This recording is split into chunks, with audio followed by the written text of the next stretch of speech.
Okay, continuing with data quality. Data quality मतलब कि हम कितना रेलेवेंट और proper data without any confusion being ambiguous हम प्रोवाइड करते हैं।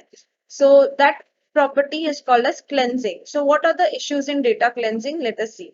First, cleaning data or say data cleansing, or we also call it as data scrubbing. It deals with detecting and removing errors or inconsistencies from the data in order to improve the quality of data.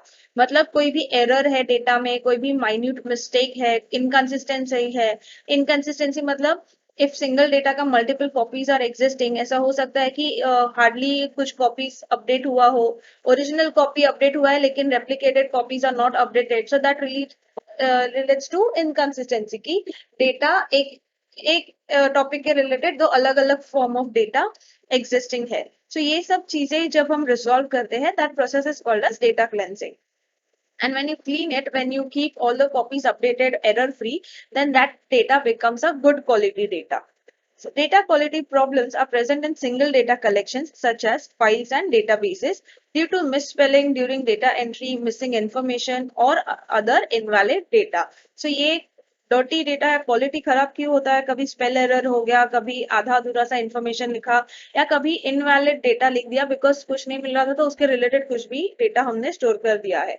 सो इसके लिए data cleansing perform करना बहुत जरूरी है। Reasons for dirty data. Now as I said कि data cleansing करना जरूरी क्यों है? डर्टी डेटा क्यों हो सकता है? क्योंकि डमी वैल्यूज यानी बहुत सारी रेप्लिकेटेड कॉपी है, there are some missing values, multipurpose field, multipurpose मतलब it may not be relevant but still existing, cryptic data, कुछ data symbolic form, cryptographic form में है जिसको एनकोड डिकोड करना थोड़ा सा डिफिकल्ट हो जाता है। Next is contradicting data. Contradicting data in the sense कि सेम टॉपिक के रिलेटेड दो अलग अलग पॉइंट्स के डेटा है, यानी ऑपोजिट पॉइंट्स के डेटा है, कहीं पे कुछ और है तो कहीं पे कुछ और है। So you have to identify that which is the actual fact and then accordingly have to store. Inappropriate use of address lines, यानी डेटा बहुत छोटा सा लेकिन बहुत बड़ा स्पेस ऑफ मेमोरी ऑक्यूपाई कर लिया है। Violation of business rules.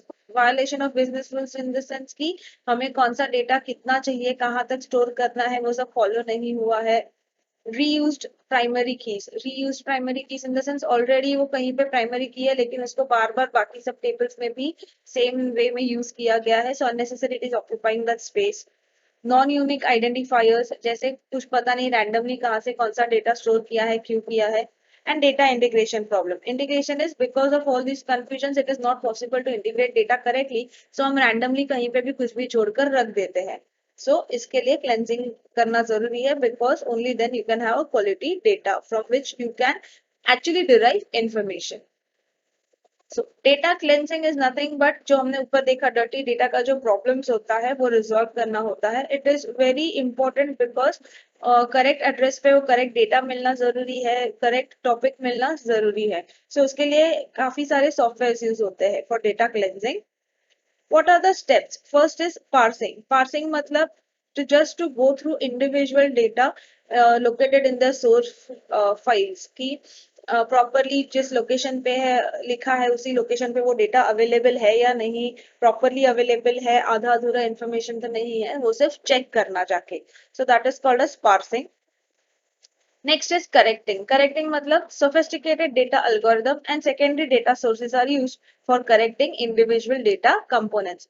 मतलब जैसे मैंने बोला कि कोई इनवैलिड इंफॉर्मेशन है, कोई हाफ इंफॉर्मेशन है, मिसिंग इंफॉर्मेशन है, और the data is not stored properly और it is not being able to retrieve properly. So proper technique strategy से या प्रॉपर अल्गोरिदम से उसको सॉल्व करना चाहिए, करेक्ट करना चाहिए कि ये लोकेशन पे हैशिंग टेक्निक यूज किया तो जो हैश फंक्शन यूज किया है, जो एड्रेस निकाल के देगा उस एड्रेस में so and so he data मिलेगा और वो भी करेक्ट फॉर्म में मिलेगा। So that all comes under correcting. Next is standardising. Standardising मतलब applying conversion routines to transform data into its preferred format using both standard and custom business rules. यानी जैसे मैंने बोला था कि रॉ डेटा है या रैंडमली कहीं पे काफी जगह पे स्टोर किया हुआ है, सो उसको कन्वर्ट करना पड़ता है एक प्रॉपर फॉर्मेट में। जैसा अभी हम रिपोर्ट्स बनाने बोलते हैं, so we ask you to follow the random sorry standard rules like Times New Roman में होना चाहिए, जस्टिफाइड होना चाहिए, टेक्स्ट का font should be this, text का style should be this, headings bold होना चाहिए and all.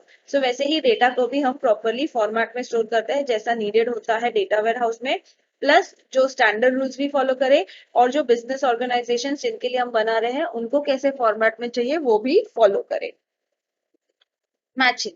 Matching in the sense searching and matching records within and across the past, corrected and standardized data based on predefined business rules to eliminate duplications.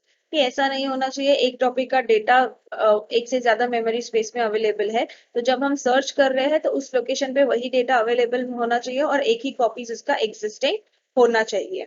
Unnecessarily duplicated copies existing नहीं होना चाहिए। Consolidating. Consolidating the matched records are identified, analyzed for relationship and their consolidation and merging them into one representation. मतलब जैसे हमने देखा था कि data को कंबाइन करना कि कौन सा रिकॉर्ड मैच कर रहा है, यानी इफ यू हैव डिमोनेटाइजेशन का टॉपिक, सो एक जगह पे एक इन्फॉर्मेशन है, दूसरे जगह पे दूसरे इन्फॉर्मेशन है, लेकिन दोनों इन्फॉर्मेशन रेलेवेंट है एंड नीडेड है, so they combine them, consolidate them into one file and represent them as one data. Next data cleansing, it must deal with many types of possible errors, जैसा हमने अभी just पढ़ा। Cleansing is जो भी inconsistencies है, errors है, उसको निकालना, उसको रिजॉल्व करना। And next is staging. Staging का मतलब होता है कि असिंक्रोनस फॉर्म में जो भी डेटा रैंडमली कहाँ पे भी स्टोर किया है उसको एक प्री डिफाइंड टाइम में हमें क्लीन करके हमें उसको ट्रांसफॉर्म करके डेटा वेयर हाउस में पहुंचाना चाहिए। So that staging is basically all things like analysing, finding out, correcting that data. ये जो क्लेंजिंग प्रोसेस होता है उसी को इन शॉर्ट हम स्टेजिंग बोलते हैं। It also goes for your historic data whether it is valid और not. In short data validation भी परफॉर्म करता है। सो ये जो पूरा स्टेजिंग का प्रोसेस है that is also called as data cleansing. Next we go for sample ETL tools. ये सब सिर्फ यहाँ पे नाम मेंशन किए हुए, please go through these tools. Now this is the ETL process. जैसे हमने देखा था extract, transformation and load. So extracting मतलब वेरियस सोर्सेज से ये जो डेटा है वो हमेशा एक्सट्रैक्ट होता है। एक्सट्रैक्ट होने के बाद हम उस टारगेट रेस्पॉन्सिबिलिटीज को creating source and target responsibilities in the sense की वी आर मेकिंग श्योर कि सोर्स से भी डेटा फुल्ली वैलिड डेटा आया है और टारगेट पे भी हम उसको ट्रांसफॉर्म करके कन्वर्ट करके एक वैलिड डेटा हम स्टोर करेंगे।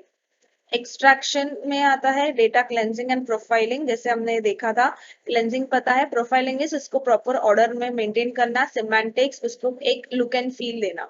ट्रांसफॉर्मेशन इज एग्रीगेशन यानी combining all the data related to it. Filtering जो अननेसेसरी डेटा है वो हमें निकालना है।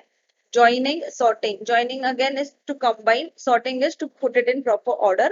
And once we are done with that, we load that data. So loading in the sense कि एक एग्जीक्यूशन फॉर्मेट में कि कौन से ऑर्डर में डेटा कहाँ जाना चाहिए, कितना चंक्स ऑफ डेटा अवेलेबल होना चाहिए, कौन सा डेटा प्रोसेसेस होगा and so on. And then उसका डेटा मार्ट्स बना के हम डेटा वेयर हाउस में स्टोर कर देते हैं। So this is the sources and उसको ट्रांसफॉर्म करके हमने ये डेटा वेयर हाउस में in the form of different data marts store किया हुआ है।